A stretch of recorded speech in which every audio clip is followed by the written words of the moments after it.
I was completely ignorant about it, and computers. The only thing I knew was there was lots of pornography on it. Every paper kept telling you about it, which again is the same old technique they used in the 60s and 70s. Aren't we naughty? Wink, wink, for the rock stars on television. Knowing all the youngsters would get into it when their hormones are high. That's all they're thinking about.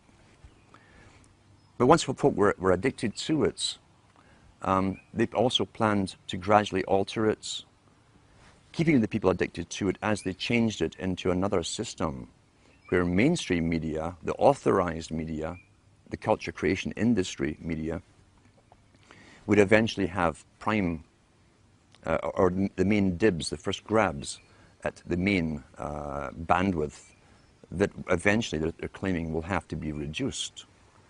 So in the meantime, there's never been a window of opportunity for the general public to use a medium to communicate to each other alternate news, verified facts to each other as we have at the moment. That eventually, supposedly, is going to be policed. They've had international meetings, the first one held in Canada, under the guise of the United Nations, or the auspices of the United Nations, to do with regulating and censorship of the internet. They have these meetings every year as they add more laws to it. We know the cloud system is to come in eventually. It's been all over the media in Britain, where you won't be able to store anything on a hard drive. You won't even need a hard drive eventually. Remote servers will have all your information for you. It will then be used as a form of punishment if you are politically incorrect in some form or another. Then you'll be cut off from accessing that server with all your data until you toe the line and behave yourself.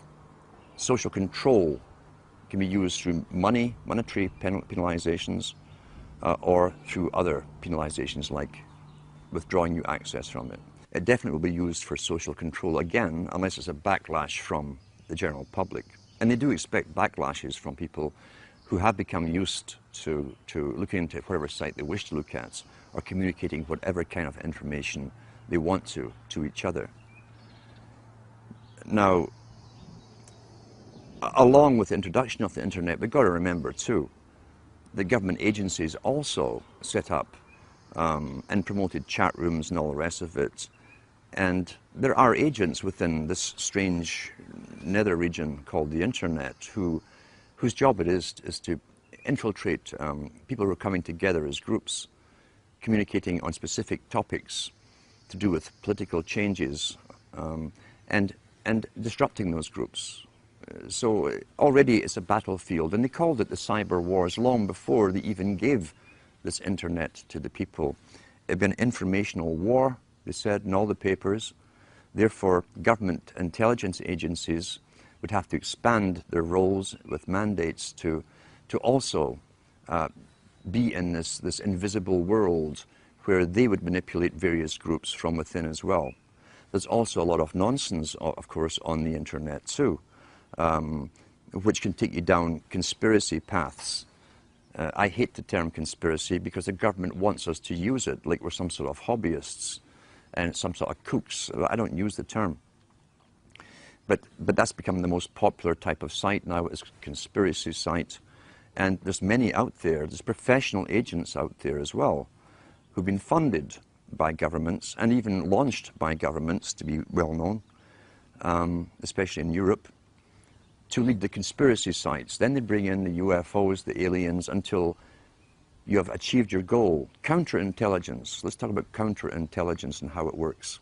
What is intelligence? Intelligence gathering is sending agents out to simply listen. To listen in marketplaces, bars, cafes, as to what the people are discussing. Lawrence of Arabia, in his own book, 7 Pillars of Wisdom, was trained as an agent. He was trained in Arabic languages. He was given lots of money, he and 11 other people, trained from Cambridge, and sent over to the Arabic countries to start up Arabic newspapers. Once they started putting stories in the newspapers, they went round the marketplaces, they hired lots of guys to listen to gossip, to see if the intelligence they were putting out in the papers was being discussed by the recipients, the readers. That's basic intelligence gathering. What is counterintelligence? Counterintelligence, from a government's perspective, is taking information and data that could be crucially, it could be bad for the ruling regime, and finding ways to counter that knowledge, counter it. What you do, standard-wise, if you can't defame the person who's bringing out a truth or kill them, is to bring out your own heroes. Launch them well, finance them well into the same area, saying the same stuff that others are talking about. It's called intelligence, giving out facts. And once they have the following, then they start bringing in aliens and UFOs, and they bring in the New Age, the whole New Age religion into it. Spirituality is the big term they're using today. Until a newcomer, a skeptic, will hear this stuff from the paid agent, who's very good, who says gives the same data as the person who doesn't go into the UFOs and so on. But the guy who doesn't go into the UFOs, aliens, reptilians, and all the rest of it, suddenly is thrown out with the other guy. You're classified with them by association. Your topics are associated. Even though you stay clear of the fantasy stuff, the disinformation, you'll be lumped along with them. And then you've countered the intelligence. When you mention the facts, people laugh at you, say, oh, you probably believe that the aliens are running the world now. And that's it. That's counterintelligence. And that is also all over the internet. And it's paid for by, again, government psyops operations. Some groups that I've found are doing really good work, where people decide to get together physically, and they will choose a book to read to do with the factual data that's available to the public that can be proven. Oh, Herman Kissinger. And they'll go through it. They'll analyze the book. They'll analyze the phrases. They'll analyze the contents. They start to participate in what they're reading, because others will remember this particular era, this time when this event happened, can add to the thing and so on. That's participation, that's communication, and other information, as I say, from those involved who live through things can be added to the whole thing, giving you a much more complete picture. So it's a good idea to to start this kind of thing off in your local area, even if there's only two of you that started off. Don't sit and laugh. It's kind of comical at first when you say, oh, we're going to discuss this book. You've never done anything like this in your lifetime. Sit down and get yourself a coffee or a beer or whatever you need, and take turns at reading. And ask the other guy, do you have anything to add what I've just read? Do you have any insights into it? What do you think of this? It gets you stimulated into participating and really thinking, because everybody who's alive today has been trained literally not to have to think. As Brzezinski said, shortly the public will be unable to reason or think for themselves. They'll expect the media to do the reasoning for them. So let's counter that. Let's get back to thinking for ourselves, using the data, the material, get involved, start using our minds again. And you'll be surprised, it's like a muscle you haven't used for a long time, how quickly you start to use it, how sharp you become so quickly. And if you can get larger groups and larger groups together doing the same thing, and then you can branch them together, communicate together, then they suggest other books that you haven't heard of. Maybe you need a particular book for evidence. I have stacks of them at home. Everyone has access somewhere to some material that got stuck away. And when you start putting all of this material together, mainly through, as I say, discussion and reading groups, you can add to the knowledge. The more knowledge and facts, actual factual data you can put together, the bigger your arsenal is. And the easier it becomes to show people and convince them, look, this is authenticated stuff. Here's the factual data, here's the physical book. Read from that book, and then have your discussions. What do you think about this? What do you think they meant by this? What do you think has happened?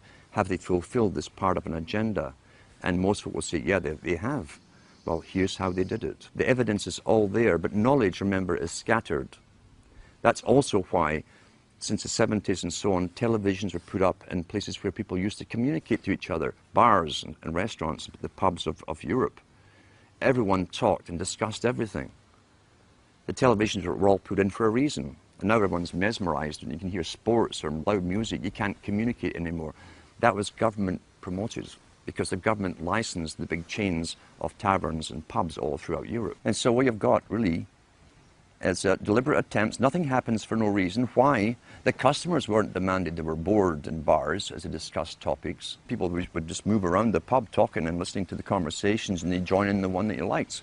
Why was it so important to destroy communication? It's because it's a main propaganda tool that stops communication between people, even in a room. If you notice, too, they don't even discuss the topics, once the news is read to them, to each other. They've both been downloaded with the opinions. You don't have to ask what their opinion is. It's going to be the same one as you've been downloaded with, left by the expert. So we've got to get back to communications and communicating with each other and finding the evidence. Knowledge is scattered. Knowledge is power, so it's scattered all over the place and thousands of books. But when you can start these reading classes up and get other reading classes communicating with you, even through the internet, you can start putting the data, the factual data together, and so that you can present it to the public and bring in more and more members. Only knowledge and the will to use this knowledge is going to thwart the plans that have openly been made for us and declared from the elites at the top. The whole problem of being involved in a community can be a double-edged sword. We know, for instance, that commutarianism is a term used first by Bush Sr., talking about the collectivist society coming in. The United Nations has us all split up into communities. It's promoted through local TV. Even Sudbury here has your community. This is your local community. Be involved in your community. They're talking about a politically correct community. That's the problem. Government really penetrated and altered and distorted and changed society through communities. Not just with television, which has certainly destroyed the community spirit. The intent of governments, this is how abusers work too. Abusers work with the same technique because they want power over a victim. The abuser will come in and take care initially of problems of the abused. Often the problems are the very outcome of what the abusers have been doing to the victims in the first place. Governments came in with welfare, for instance, a long time ago, in all countries about the same time. At one time, families helped each other out. You didn't need welfare. If someone lost their job, everyone chipped in. You didn't condemn the family member for being unemployed or ill or whatever, or losing their job. Families helped each other. Now, the family, remember, is still really the smallest nucleus of a tribe. And then government came in with unemployment insurance, which they took off you, but nothing was for free. And gradually over time, when people became unemployed or even sick for a while and couldn't work, I heard people even say to their own relatives, well, go to welfare, that's what they're for. There are social agencies to deal with this. Until today, we're in a sad state where even close relatives won't help each other out. They expect the government, the abuser, the government is the abuser. They expect the government to take care of all financial problems for the unfortunate victims. And they stop helping each other out. We've got to start reclaiming the rights to, and you can do it personally with people you know, to help other people out and start countering the government's mandate. Because the government's mandate is for control over the victims, not to help the victims. Those who fall under that particular level into the welfare state have their lives run by government agencies and social workers.